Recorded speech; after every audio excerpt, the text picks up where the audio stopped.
చెప్పండి, ఇదే mid day మీల్స్లో కూడా గత ప్రభుత్వం కూడా కొన్ని సంస్కరణలు తీసుకొస్తే ఇప్పుడు రాష్ట్రంలో కొత్త ప్రభుత్వం వచ్చాక కూడా మంత్రి నారా లోకేష్ గారు ప్రత్యేక చొరవ చూపి కూడా మధ్యాహ్నం ఏదైతే విద్యార్థులకు ఇస్తున్నటువంటి వంటలు కూడా నాణ్యత ఉండాలని చెప్పిన పరిస్థితి, ఎలాంటి మార్పులు తీసుకొచ్చారు సార్?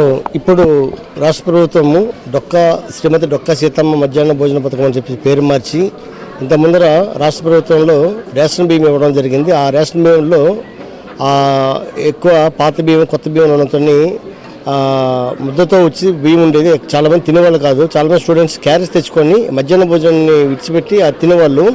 ఇప్పుడు ప్రస్తుతం గవర్నమెంట్ సన్న బియ్యం ఉండడంతో ప్రతి ఒక్క స్టూడెంట్ కూడా మధ్యాహ్న భోజనం తిని చాలా బాగుందని చెప్పడం జరుగుతుంది. అలాగే పేరెంట్ కమిటీ కూడా ఆ తల్లిదండ్రులు కూడా వచ్చి దీన్ని టేస్ట్ చేసిన తర్వాత మా ఇంటికన్నా చాలా ఎక్కువ బాగా టేస్ట్ పెడుతున్నారని చెప్పేసి వాళ్ళు సంతృప్తి చెందారు.